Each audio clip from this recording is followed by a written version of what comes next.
Bonsoir à toutes et à tous, très heureux de vous retrouver sur les écrans de Godin Sud Télévision pour cette nouvelle émission. Jour de match, nous allons donc débriefer l'avant-match des éléphants de Côte d'Ivoire face aux Super Eagles du Nigeria et ce sera ainsi sur toute la période de la Coupe d'Afrique des Nations. Nous resterons plongés au cœur de cette 34e édition. Et bien, pour ce numéro spécial, je suis avec des consultants chevronnés et des personnes qui pratiquent le football. À ma droite, Ernest Da, spécialiste football et du sport en général en Côte d'Ivoire. Ernest, bonsoir.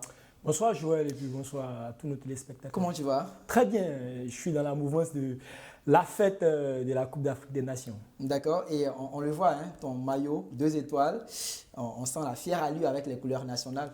Belle nation, de belles couleurs, pardon, Ouais. Et puis un beau maillot. Ouais. Mais de quoi espérer ajouter une troisième étoile sur ce beau maillot-là. Ouais, d'accord. On verra également un gros match ce soir face à une nation qui a déjà ses 3 étoiles. À ma gauche, c'est un footballeur. Il a fait ses preuves avec le Racing Club d'Abidjan en première division de football ivoirien, mais aussi avec l'AFA d'Abidjan Plateau aujourd'hui. Il apporte son expérience en Ligue 2 ivoirienne de football avec l'équipe de Songon Football Club. John Wilfried est avec nous. Bonsoir John. Bonsoir Joël. Comment tu vas? Alhamdulillah, ça va. Super. Alors déjà, dis-nous un peu, toi qui es un pratiquant et footballeur, cette 34e édition de la Coupe d'Afrique des Nations ici en Côte d'Ivoire, comment tu la ressens? Ah, c'est chaud, hein. Voilà, nous sommes dans la mouvance. Hein. D'accord. Donc, comme on le dit, jour de match, jour de fête. Jour de match, jour de fête. Eh bien, la transition est toute trouvée. Nous sommes donc dans cette émission Jour de match. On sera comme cela avec vous sur toute la période de la Coupe d'Afrique des Nations. Dans Jour de match, ce sera chaque jour de match important. Voilà, donc, on fera le débrief avant les matchs importants. Eh bien, aujourd'hui, les éléphants de Côte d'Ivoire ont rendez-vous, leader du groupe A, ont rendez-vous avec le 3 fois champion d'Afrique, les Super Eagles du Nigeria. Première impression sur ce match impressionnant qui va démarrer dans quelques instants. Oui, gros match entre deux voisins de la zone ouest africaine, Ouais. Nigeria, Côte d'Ivoire, deux grosses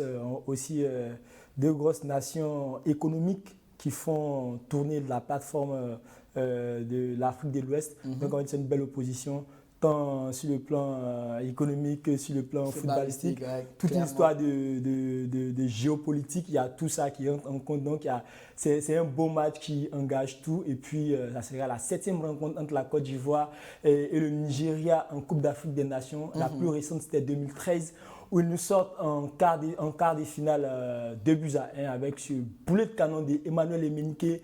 On n'oubliera pas de sitôt. Voilà, on ne va jamais oublier ça. Ouais. Et puis, on a eu une égalisation de Tioté juste avant. Paix à son âme à notre champion Cheikh Tioté. Cheikh Tioté. Alors, au vu des différentes prestations des différentes équipes, on va commencer par les éléphants de Côte d'Ivoire. Lors de la première journée, on sort victorieux face à la Guinée-Bissau. Est-ce que dans cette deuxième journée, on la considère déjà ce match entre éléphants et Super Eagles comme la finale du groupe A? John Wilfried, vous qui êtes un pratiquant du football, comment voyez-vous cette opposition de style, ce derby, non seulement sous-régional mais aussi africain? Mais il faut dire que ça ne sera pas du tout aisé. Voilà, donc il va falloir faire preuve d'humilité. Ouais. Certes, on a un avantage léger sur le Nigeria, mais Lequel avantage? celui des rencontres. Ouais, Ça, 3 si je me points trompe pas, contre 3 points. 1 point pour le Voilà, Nigeria, donc, d'accord. à eux de faire preuve d'humilité. Certes, le match n'est pas déjà gagné d'avance. Voilà, il va falloir faire très, très, très attention. Car mine de rien, si on n'est pas concentré, alors on va prendre. On va prendre. Et là j'ai quand même envie de parler d'individualité. On a en face le meilleur joueur africain du moment, Victor Osimhen, qui est l'attaquant des Super Eagles du Nigeria. Vous qui êtes attaquant également, Victor Osimhen, il a dit récemment qu'il promet donner la victoire au Nigeria. Est-ce que face à l'équipe de la Côte d'Ivoire, surtout le pays hôte, ce sera une tâche aisée? Ça ne sera pas aisé, ça c'est sûr.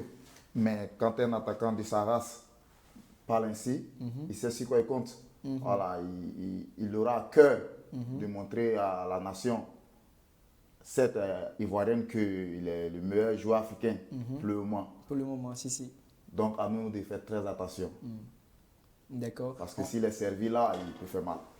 Tant qu'il sera servi, À n'importe quel moment, il pourra marquer. À tous les coups. D'accord. Faisons très attention. Alors, on reste évidemment dans cette configuration, Ernest. On a en face Victor Osimhen, mais aussi une défense ivoirienne. Est-ce qu'on pourra contenir l'armada offensive du Oui, Nigeria? bien sûr. Quand on fait le bilan des 5 derniers matchs de la Côte d'Ivoire, je pense que c'est 2 buts seulement encaissés sur les 5 matchs et puis 20 buts marqués. Donc, il y a une assurance défensive qui parle sur les 5 derniers matchs de la Côte d'Ivoire, ce qui n'est pas le cas du Nigeria, le Maroc, qui a quand même joué le Maroc, qui a joué l'Afrique du Sud, qui a joué les équipes comme la Gambie, qui sont les équipes pièges. Mais après, les Seychelles. Voilà, mais en même temps, il faut faire le travail, il ne faut pas prendre de but. Contrairement au Nigeria qui en prend face à la Guinée-Bissau, qui en prend face au Mozambique, qui en prend face au Zimbabwe, ces petites, entre guillemets, ces équipes dites petites nations, qui en prend face à la Guinée équatoriale. Donc, c'est bien beau de dire que ce sont des petites nations, mais il faut faire le travail sur le terrain. Et le travail de la Côte d'Ivoire le fait très bien. 20 buts marqués, que 2 encaissés sur les 5 derniers matchs, c'est très fort pour la confiance. Et puis de l'autre côté, 7 buts encaissés, 6 buts seulement marqués. Donc, on a une balance déséquilibrée entre les deux équipes. Le Nigeria qui prend des buts à toutes les rencontres et de l'autre côté, la Côte d'Ivoire qui n'en prend pratiquement pas sur les matchs. Est-ce qu'on peut parler réellement d'armada offensive? Armada offensif du côté du Nigeria sur le papier, bien sûr, parce qu'on a des garçons qui sont très en forme dans les différents clubs. Osimhen, qui est le meilleur buteur du Napoli. Boniface, qui est le meilleur buteur et le meilleur passeur de Leverkusen.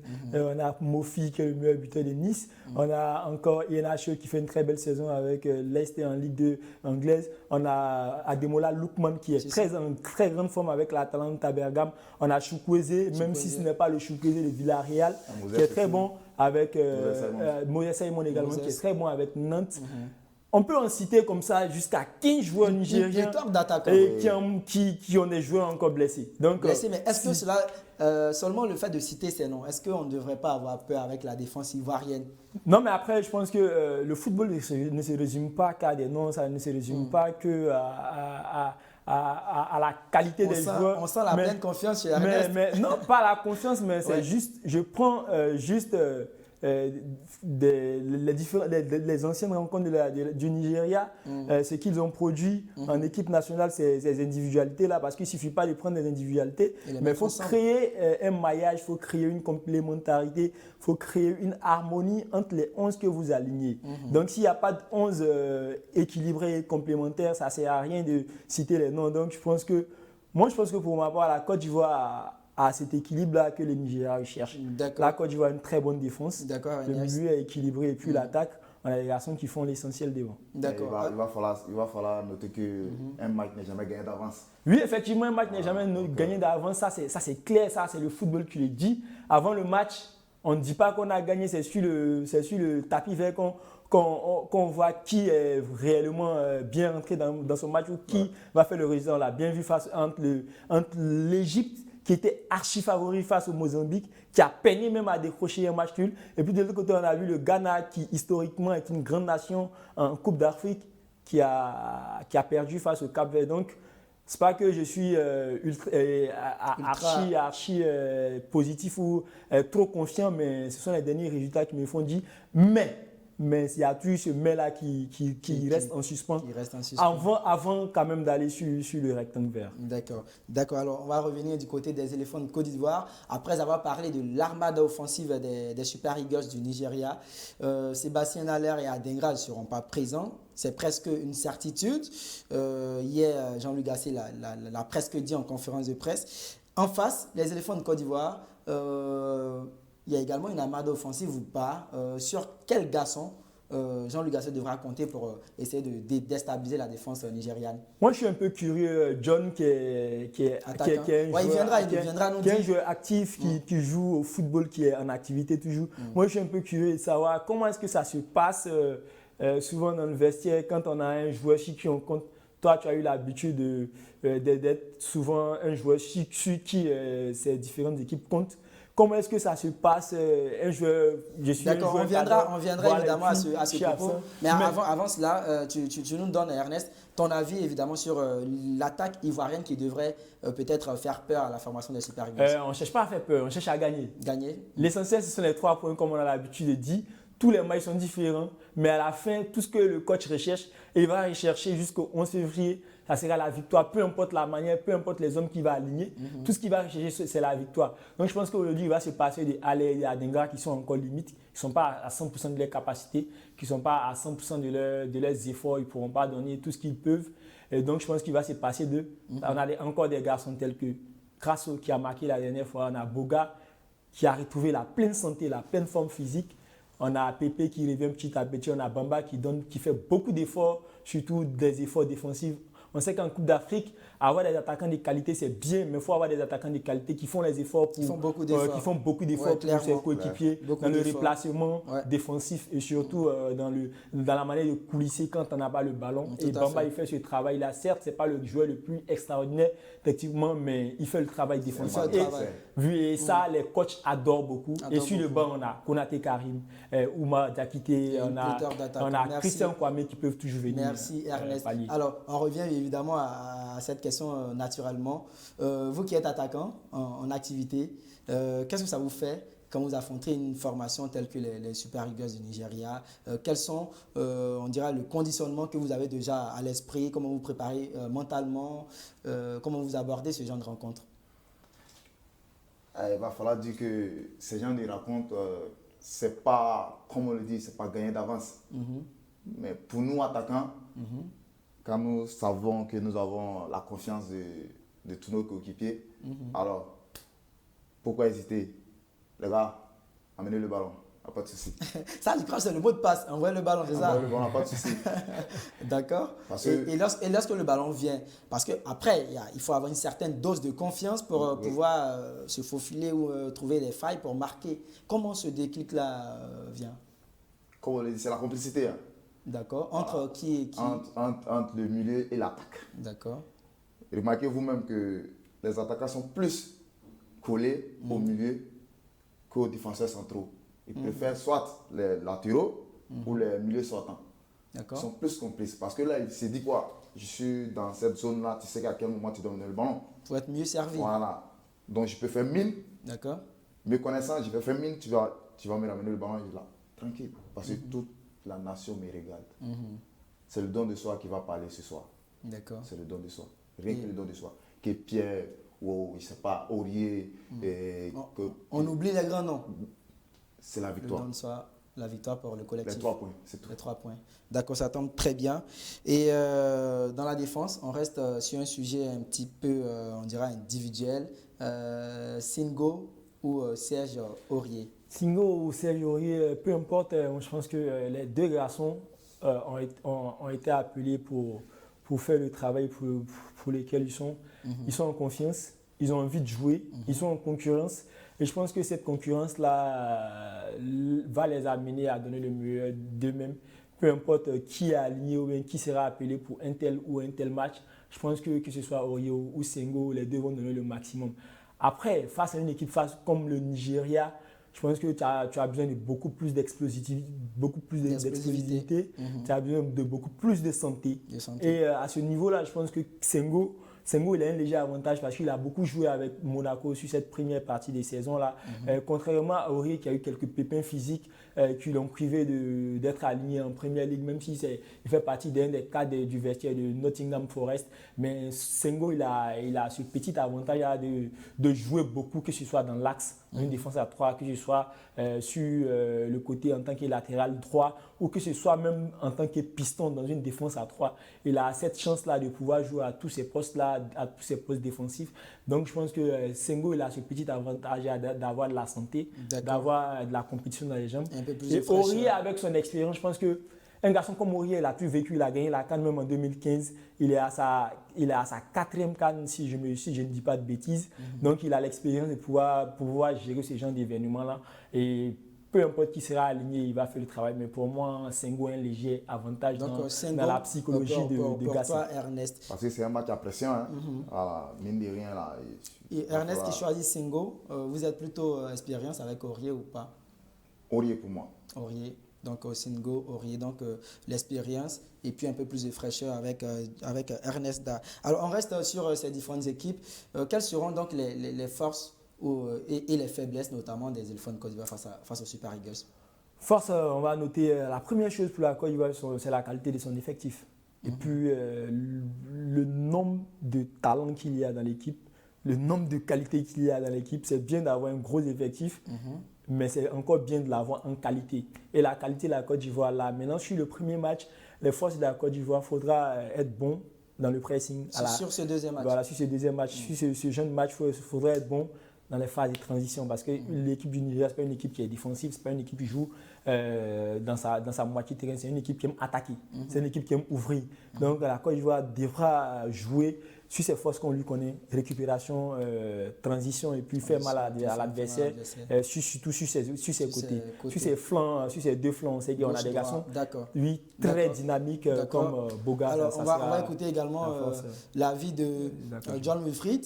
Vous qui êtes pratiquant footballeur, quelles seront donc les forces des Ivoiriens dans un match aussi décisif? Parce qu'en cas de victoire, ce sera donc synonyme de qualification. Quelles seront les forces des Ivoiriens et quelles peuvent être les faiblesses? Bon, j'emboîte le pas à NS. Voilà, parce que là, il va falloir faire très attention. La meilleure manière de défendre, c'est d'attaquer. C'est d'attaquer, d'accord. Voilà, donc on doit prendre le pied au plancher. D'accord, il faut aller de l'avant. Ça sera un match sur des détails. D'accord. Rien que sur des détails. Donc il va falloir aller fort. Aller fort, se concentrer sur l'avant. Tranquille. D'accord. Alors on revient bien sûr sur les différentes possibilités, les choix tactiques que pourrait utiliser l'entraîneur Jean-Louis Gasset. Ernest, quel schéma tactique tu vois? Moi, je pense qu'il va miser aujourd'hui sur son 3-4-3 qu'il a très souvent l'habitude d'utiliser face à des équipes qui ont de grosses qualités telles que le Nigeria. On l'a vu face au Maroc, il a aligné sur le même dispositif-là. Il est passé à 3 à un moment du match derrière. Donc je pense qu'il peut être tenté par ça, mais je pense qu'il va rester fidèle à son 4-3-3 quand même, avec deux axiaux, notamment deux arrières droit et gauche. Et puis je pense qu'aujourd'hui, l'un des jeunes centraux va faire les frais du premier match. Je pense qu'il va aligner Willy Boli aux côtés de Van Ndika. Et puis au milieu, on sait que ça ne bouge pas. C'est Kessié, Seko Fofana, Ibrahima Sangare. Et puis devant, ça c'est du classique avec les absences de Ale Adingra. Ça sera Boga, Crasso et puis pourquoi pas interchanger Bamba par Oumar Diakité. Oumar Diakité, il y aura un petit ballottage entre Oumar Diakité. Mais pourquoi Willy Boli à la place d'Ousmane Diomandé? Diomandé parce que Boli, il a l'expérience, il a le vécu. Et puis, il sait jouer ce genre de match difficile dans l'impact parce que tu auras un garçon comme Victor Osimhen. On le connaît, on sait qu'il a du caractère, il a de l'abnégation.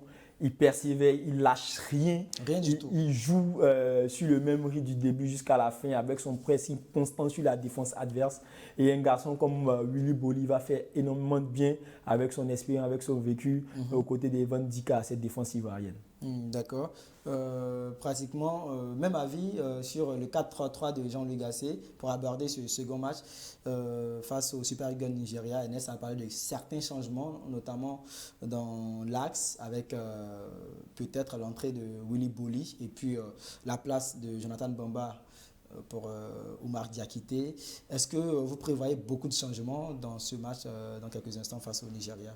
NS n'a pas du tout tort, mais bon, moi, il va falloir faire très attention. Voilà, certes, on n'échange pas l'équipe qui gagne, voilà, mais il va falloir essayer de... Même s'il y aura du réaménagement, je ne pense pas que Jonathan Bamba sortira sur le banc. Voilà. Il est l'un des préférés quand même de Gasset, hein, il faut le rappeler. Non, mais il faut regarder ce qu'il apporte aussi. Hein. C'est un mal nécessaire. Le reflux, oui, certes, l'enfant il le fait, mais il est encore plus, comment dirais-je, il est encore dans la mouvance. Dans la mouvance, de la fougue. Voilà, de la jeunesse. Jonathan, c'est un peu d'expérience quand même. Tranquille, quoi. D'accord. Et après, si on veut, on peut le faire sortir et faire entrer Diakité. D'accord. Alors, on parle rapidement de, on l'a dit, cette armada offensive du Nigeria avec notamment Victor Osimhen en neuf, en fixation, et puis Alex Iwobi, Ademola Lookman et Moses Simon qui ont été alignés lors du premier match. Est-ce qu'on s'attendra forcément à ce même choix tactique en attaque. Il pourrait peut-être avoir un petit aménagement avec le retour de Iheanacho qui a récupéré de sa blessure. Il pourrait rentrer dans le 11 nigérien. Sinon, pour le reste, je pense qu'un garçon comme Lookman, ça ne va pas bouger. Moses Simon fait partie des cadres du vestiaire. Il pourrait peut-être faire les frais au détriment de Iheanacho. Mais je pense que globalement, le 11 va rester inchangé face à la Côte d'Ivoire, surtout le trio d'attaque, avec forcément Osimhen, Lookman, et puis peut-être Iheanacho va prendre la place de Moses Simon. Et puis pour le reste, ça sera du classique, quoi, avec les mêmes lieux, Haribo et consorts, et puis derrière Trust et Kong, et puis son gardien derrière. D'accord. Alors, très chers téléspectateurs, nous sommes très ravis d'être en votre compagnie durant cette période de la 34e édition de la Coupe d'Afrique des Nations. Vous suivez votre émission Jour de match et nous vous ferons plaisir jusqu'à ce que cette émission ne puisse prendre fin. Alors, après avoir parlé un tout petit peu des éléphants de Côte d'Ivoire et des Super Eagles du Nigeria, il ne faut pas oublier également qu'avant le match des éléphants, la Guinée équatoriale est face à la Guinée-Bissau. Est-ce que ce match aura un impact réel sur le deuxième match? Il y aura une pression sur le résultat du premier match? Va-t-il mettre une pression sur celui du deuxième match? Pourquoi pas? Parce que à ce genre de compétition, nul n'est qualifié d'avance. Hein? Voilà, donc nous avons 3 points. Le Nigeria en a 1. Bon. La Guinée équatoriale également. Imaginons, on fait un calcul. Imaginons la Guinée équatoriale qui bat la Guinée-Bissau ou vice-versa. Les calculs changent carrément dans ce groupe A. Parce que là, si la Guinée équatoriale l'emporte sur la Guinée-Bissau, la Guinée passe première avant le match Côte d'Ivoire-Nigeria. Nigeria 1 point, Côte d'Ivoire 3 points. Ouais. Ça devient quand même compliqué. La pression Oui, c'est un match qui est important pour la suite de la poule. On a une équipe de la Guinée équatoriale qui sera difficile à bouger. Il faut faire très attention à cette équipe-là qui nous avait déjà posé des problèmes au Cameroun lors de la dernière édition de la CAN où on les avait battus quand même 1-0. Mais c'est une équipe qui ne lâche rien. Une victoire de la Guinée équatoriale si la Guinée-Bissau mettrait quasiment fin au rêve des huitièmes de finale des Djurtous.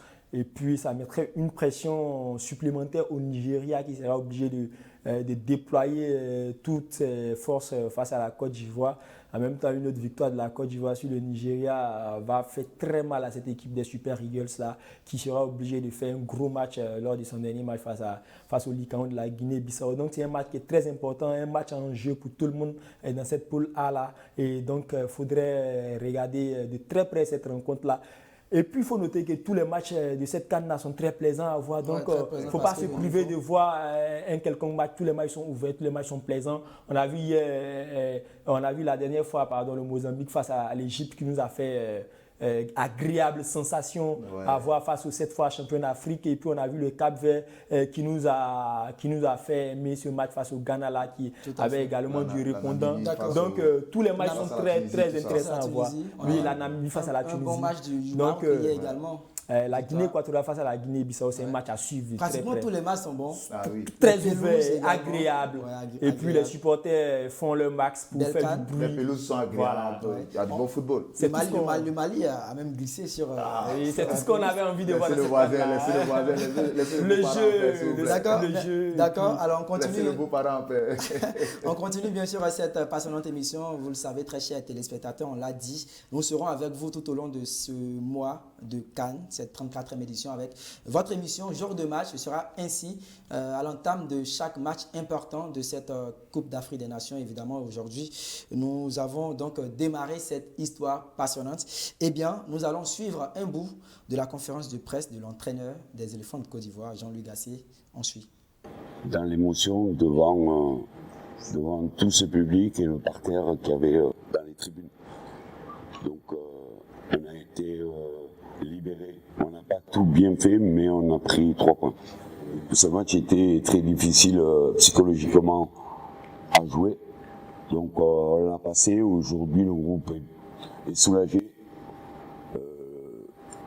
On dirait qu'il est libéré de quelque chose d'avoir réussi ce premier match parce que ça coûtait à tout le monde. Et quand vous avez vu la joie de tout ce groupe dans les vestiaires parce que l'objectif était atteint, je pense que c'est de bon augure. Le terrain était un peu sec, quand on a débuté la rencontre, mais je pense que c'était dû à la cérémonie d'ouverture où il a fallu enlever tous les ustensiles pour pouvoir sortir pour l'échauffement. Donc j'espère que demain il sera en bon état, bien arrosé. C'est vrai que sur le papier, le Nigeria a peut-être le plus de talent dans son effectif. Et ils ont une panoplie pour faire différentes équipes, avec bien sûr Osimhen, le monsieur plus de cette équipe. Nous, on a un collectif qui doit monter son niveau de jeu par rapport à notre premier match. On est au courant des individualités. On a essayé de travailler comme il faut et on va proposer un match intense au Nigeria. Tous les matchs ont un scénario. Tous les matchs qu'on a vus des équipes favorites depuis le début de la compétition, pratiquement tout le monde a joué, ont un scénario différent. Je pense que l'horaire du match est important. Le fait de jouer à 17h doit mériter certaines petites attentions physiques. Et je pense que le match du Nigeria a été de cette trempe-là.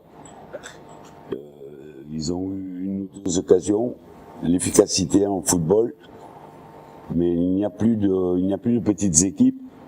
Et si vous ne traduisez pas au score votre supériorité, les gens continuent à y croire et des fois font l'exploit.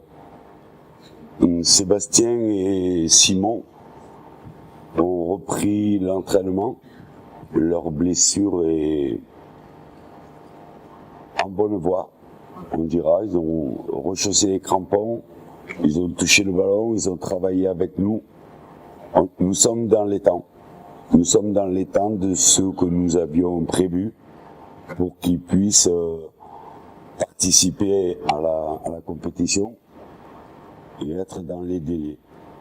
On a encore un entraînement ce soir et on verra avec le staff médical et le joueur s'ils peuvent participer à la rencontre. Eh bien, de retour après ce bout que nous avons pris plaisir sur Jean-Luc Gassier, le sélectionneur des éléphants de Côte d'Ivoire. Ernest, déjà, on sent la confiance de la part de l'entraîneur des éléphants de Côte d'Ivoire, mais également une pression qui ne dit pas son nom également, hein, parce que la pression de recevoir, de jouer à domicile cette compétition. Oui, confiance, pression et surtout impatience pour le coach de la Côte d'Ivoire, Jean-Luc Gassier, d'aller conquérir ce titre, ce titre continental. On sent de l'enthousiasme, on sent de l'envie, on sent de la joie chez le coach, on sent qu'il a créé un groupe qu'il avait envie lui-même de monter et puis tout le monde le suit dans son aventure. Et même s'il ne faut pas occulter la pression, que tu le veuilles ou non, la nation organisatrice a toujours la pression. Et surtout quand la nation organisatrice s'appelle la Côte d'Ivoire, deux fois vainqueur de la CAN avec un tel effectif, avec une telle histoire, avec ce magnifique pays. Et puis l'ambiance, le public, il y a tout qui est réuni pour pouvoir faire une très belle CAN. Ouais. Et puis le coach, il est toujours droit dans ses bottes. Il a envie d'aller gagner ce trophée-là, tout en restant prudent, tout en restant modéré, tout en restant humble, comme John l'a souligné à plusieurs reprises. L'humilité surtout. Ouais. C'est vrai qu'on a la confiance, c'est vrai qu'on a envie de gagner, c'est vrai qu'on est confiant, c'est vrai qu'on a confiance en la capacité de ces joueurs, mais il faut être humble. Le sport de haut niveau, c'est avant tout l'humilité et le coach, il a bien compris, il est en train de conduire son groupe petit à petit dans cette mission-là qui semble un peu difficile d'aller conquérir. Comme toutes les compétitions d'ailleurs. Voilà, d'aller conquérir ce titre-là. Aucune Coupe d'Afrique des Nations n'est facile. Alors, on va donc se prêter un petit jeu, un petit jeu de pronostic. Alors, avant de commencer sur le match des éléphants de Côte d'Ivoire, déjà Guinée équatoriale, Guinée-Bissau, le score final, le match prendra fin dans quelques instants, le score final. Bon, je vois 1-0. 1-0 pour laquelle des Guinées? Laquelle des Guinées? Équatoriale ou Bissau? Équatorial. Équatoriale. Moi, je voudrais bien une victoire de la Guinée équatoriale. Après, le score exact, c'est difficile de se mouiller, mais je vois un petit, Une victoire de... je vois une victoire sur une courte marge de la Guinée équatoriale. De la Guinée équatoriale. Donc, 1-0, Guinée on va équatoriale qui dire. part légèrement. Ouais, la Guinée-Bissau. Au vu des ballottage prestations, favorable. Face au Nigeria. Oui, la Guinée équatoriale a des certitudes, a plus de certitudes, a plus de qualité, a plus de talent. Et puis on le voit dans les éliminatoires du mondial. Ils Tout font, à fait. Alors, 1-0 pour la Guinée On équatoriale. revient bien sûr sur le gros morceau, on dira la finale de ce groupe A. Pronostic, on se prête. Cette fois-ci, je commence à ma droite, Ernest. Maillot orange, pronostic, 2 maillot orange. étoiles, on va dire. Face à un 3 étoiles. Vu on chasse la 3e étoile, on chasse la victoire, on chasse le titre le 11 février. Donc on va dire pour ce match-là, un petit 2-0 pour la Côte d'Ivoire serait bien pour le peuple ivoirien. 2-0 comme face au match d'ouverture. Voilà, John fidèle. Wilfried, ce sera quoi ton pronostic? Bon, pour la première mi-temps, moi, je vois 1-0-0. Et la deuxième mi-temps, je vois 1-0 Pour qui? pour la Côte d'Ivoire. Pour la Côte d'Ivoire. Donc on revient sur les mêmes 2-0. Donc on va quand même se prêter. Qui seront les buteurs? Je vois encore un petit but de Seko Fofana aujourd'hui. Il est lancé dans sa compétition, il est en pleine forme, il est poussé par son public. Peut-être le meilleur joueur de la CAN, Lui, pourquoi pas? il est parti pour déjà homme du premier match. Il enchaîne les man of the match pour match après match. Pourquoi pas? Mais je vois un petit but de Seko Fofana aujourd'hui. Moi, je vois un Jonathan Bamba. Jonathan Bamba, d'accord. Et les deuxièmes buts? Le deuxième but, je verrai encore un petit but de Crasso. On prend les mêmes et on recommence. Qui célèbre à la Didier Drogba, on l'a vu, avec il son nous a numéro 11. mis dans cette nostalgie. Deuxième but, ce sera qui? Non, moi, je dis 1-0. 1-0 lors de la première période. 1-0. La première mi-temps, 0-0. La D'accord. deuxième mi-temps, 1-0. 1-0 et but de Seko Fofana. Non, Jonathan Bamba. Jonathan Bamba. On ne le voit pas 7, mais vous allez voir. Vous admirez beaucoup les efforts qu'il fournit. Ouais. D'accord. Alors vous suivez évidemment votre émission Jour de match et nous sommes très heureux d'être en votre compagnie durant cette tranche horaire pour vous accompagner dans l'avant-match des éléphants de Côte d'Ivoire. Alors nous allons terminer pratiquement cette émission. Voilà, après avoir décortiqué un tout petit peu les différentes forces des éléphants de Côte d'Ivoire, mais aussi les faiblesses, non seulement des éléphants, mais aussi des super Eagles. J'ai envie de dire que on fera une projection des différentes équipes. D'abord, la Côte d'Ivoire, on l'a dit, qui, au vu des différentes équipes, est-ce que les éléphants ont le coffre d'aller chercher en cette 3e étoile? Oui, je pense que vu le tableau, vu les qualités de l'équipe et puis vu le fait qu'on joue à domicile, ils ont tout pour aller chercher ce titre. C'est vrai qu'on n'a pas fait de très belles cannes lors des 2 dernières éditions, mais le groupe a vécu ensemble. Le groupe est en train d'arriver à maturité et puis ils ont le coach qu'il faut pour les recadrer quand il faut. Donc ils ont tout pour aller chercher le titre là. Je pense sincèrement que la Côte d'Ivoire peut aller décrocher une 3e étoile ici sur cette 34e édition. On change cette fois-ci de question. Première place. On rencontre une équipe classée 3e, l'un des meilleurs 3e. 2e place, on rencontre un 2e. Je crois que ce sera la poule du Sénégal, du Cameroun. Donc, la Côte d'Ivoire a obligation de gagner ce match et d'être en première position, tâche aisée ou pas. Qu'elle soit première ou deuxième. Attention, en 8e finale. Est-ce que la 2e place ou la première ne sera pas... Non, après, moi je pense que ce sont des calculs. Hein. Voilà, donc il va falloir gagner aborder tout match comme il vient. D'accord. C'est la victoire ou rien, quelle que soit l'équipe qui se présentera à nous. Tous les matchs sont des finales. Voilà, tranquille, voilà. D'accord. Mais en même temps, après, pour gagner la CAN, il faut gagner tout le monde. Tout le monde. Donc, peu importe l'équipe que tu vas croiser, ta tâche, ta mission sera de remporter le match pour aller essayer de décrocher le Graal final. D'accord. Donc gagner tous les matchs.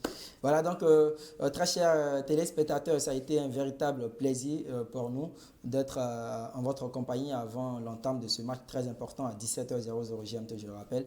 Et Côte d'Ivoire, Guinée, Côte d'Ivoire, Nigeria, voilà pour cette deuxième journée de l'émotion qui monte. Et la pression surtout, la passion, on le sent. Voilà. Côte d'Ivoire, Nigeria, ce sera donc à partir de 17h00.